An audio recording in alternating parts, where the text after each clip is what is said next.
গরমের ছুটিও এগিয়ে আসছে, ইতিমধ্যেই এই নিয়ে খুব শীঘ্রই বিজ্ঞপ্তি প্রকাশ করতে চলেছে শিক্ষা দপ্তর। কবে থেকে গরমের ছুটি পড়তে চলেছে এই নিয়ে বিস্তারিত জানবো। আমাদের প্রতিনিধি কৃষ্ণেন্দু অধিকারী আমাদের সঙ্গে টেলিফোন লাইনে রয়েছে। কৃষ্ণেন্দু,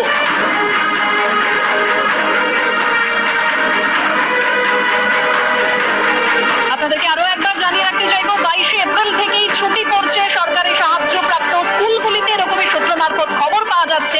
এবং এই মর্মে খুব শীঘ্রই গরমের ছুটির বিজ্ঞপ্তি প্রকাশ করতে চলেছে শিক্ষা দপ্তর। বেসরকারি স্কুলগুলিকেও গরমের ছুটি এগোনোর আর্জি জানানো হবে বলেই সূত্র মারফত খবর।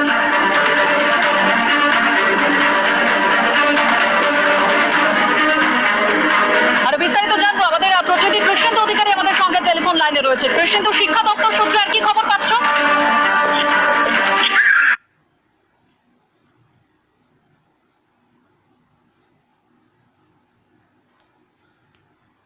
এখন আজকে গরম এবং তাপপ্রবাহ চলছে এবং সামনে